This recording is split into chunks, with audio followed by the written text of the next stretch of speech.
Gourmet Dad. Please welcome Dean McDermott. I love it. Look at that. This is awesome. They are excited. You know what, it is exciting to see you cooking. Here's the thing, we see you on TV and you never know someone's backstory, right? You got all involved in their business. We know you're a dad, you've got a ton of kids, you're busy, you know, with them all over the place.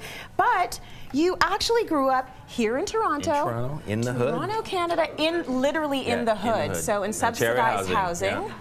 And you had to learn to cook from a fairly young age. I just read your intro this morning, and it's actually really, really interesting. It's all, you know, I give all the credit to my mom. You know, she believed that a proper gentleman should know how to cook and clean, and she taught me both. So at about the age... Who agrees with that? Yeah.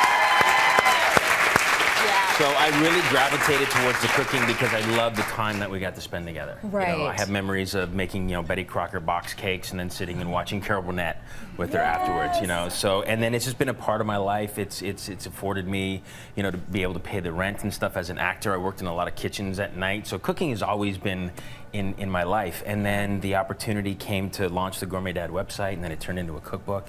And the philosophy behind the Gourmet Dad is I got tired of being a short order cook, as I'm sure many of you in the audience are, you know, because one child only likes, you know, peanut butter sandwiches, the other one likes butter noodles.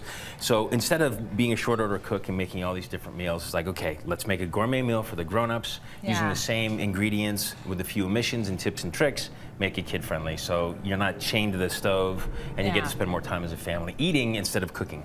Right, and instead of, you know, dealing with everyone's finicky, you know, taste, like, okay, take the peanuts out for you, put the sauce in for you. We've done a disservice to our kids by catering to them. Right. Because, you know, like I said, growing up, I ate what my parents ate. Right. And, you know, and you went hungry if you didn't. So it really trained our palates to start eating grown-up food. So, you know, the pendulum has swung one way, I want to get it back the other way. Okay, well, let's talk about some of these recipes. So a lot of people rave about your recipes. We're going to do the first one. It's Dean's Brick House lemon rosemary chicken. This is my favorite. You know, spring is here, summer's around the corner, and this is a great dish for the grill. You take a whole chicken, and I don't know if you can see through the bag here.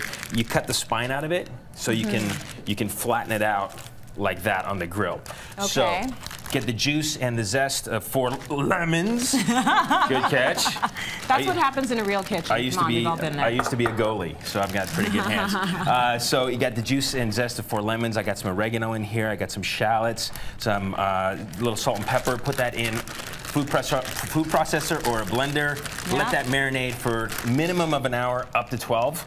Nice. And then I'll get rid of that. So you can do that overnight, and the other thing is... You can do it overnight, absolutely. This is what it's going to look like after it's been marinated. Look at how relaxed that looks. So it's so relaxed or run over. Yeah, relaxed or run over. Same thing. I like relaxed. But what's good about using the whole chicken is it's more economical.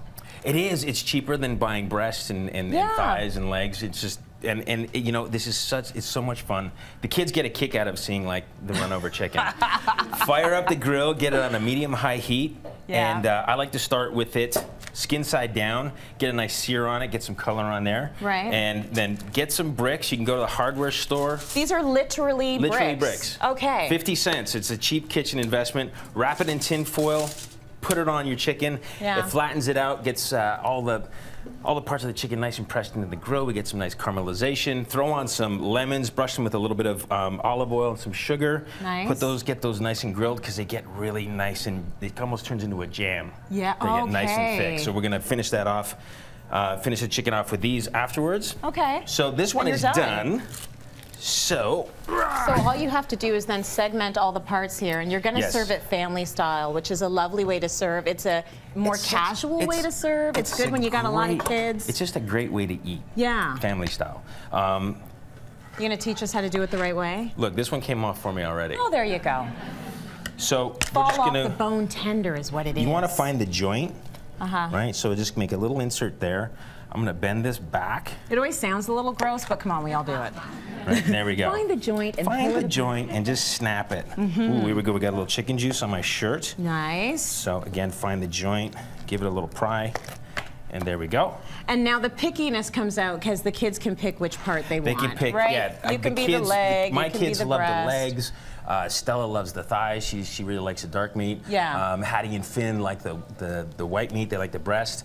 And then when these are done, and be careful. I'm used to doing this. So he's professionally trained, people. This is not. So and just give that a good squeeze. Nice. And nice. And you're finito. Jammy, lemon. What do you think of that recipe? You're done. Right? You're done. That's good. That's good. I like that. Do your kids help you ever in the kitchen? Do they get in Absolutely. there and get their hands dirty? Because that's a good way to get them eating as well, isn't it? Their favorite thing is to mush the marinade into the chicken. Go ahead, try it. I'm going to do it. Right? It's not as fun for me.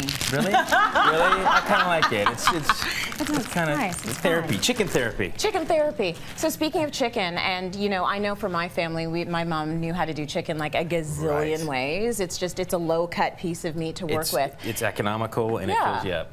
You've got the black and white chicken. Got the black and white chicken fingers that the kids love. But those are healthy. They're healthy. They're not battered. They're not fried. Although I do, you know, I like fried stuff. Me too. I'm not going to poo-poo on it. Yeah. But these, you know, you get some chicken tenderloins and you throw them in the oven, brush them with some olive oil, salt and pepper, 425 for about 18 to 20 minutes. Take them out, brush them with honey. Oh, and then dip them in toasted black and white sesame seeds. Oh, that's so good. And then, of course, for the sweet tooth, you got to have a little bit of dessert. So what is this here? I'm a cheesecake fanatic. This is a pink peppercorn cheesecake. That looks so good. And pepper and strawberries just go so nicely together. Nice. So I've made a cheesecake because I am a fanatic. I make a biscotti crust. So for the kid version, you make little small ones like this. Exclude the peppercorns, exclude the creme fraiche on the top. The kids love to get involved making the strawberry topping, hulling the strawberries, mushing them up in the pot. Yeah. So, you know, the book's all about getting the family and the kids into the kitchen and having fun. And that's what it has to be. I mean, food becomes such a chore for so many families with young kids, so make it fun again. We're actually going to draw for copies of the Gourmet Dad after the show today. Just to show you how to do it. Dean, it's been a pleasure. Thank you. Thank you for having me.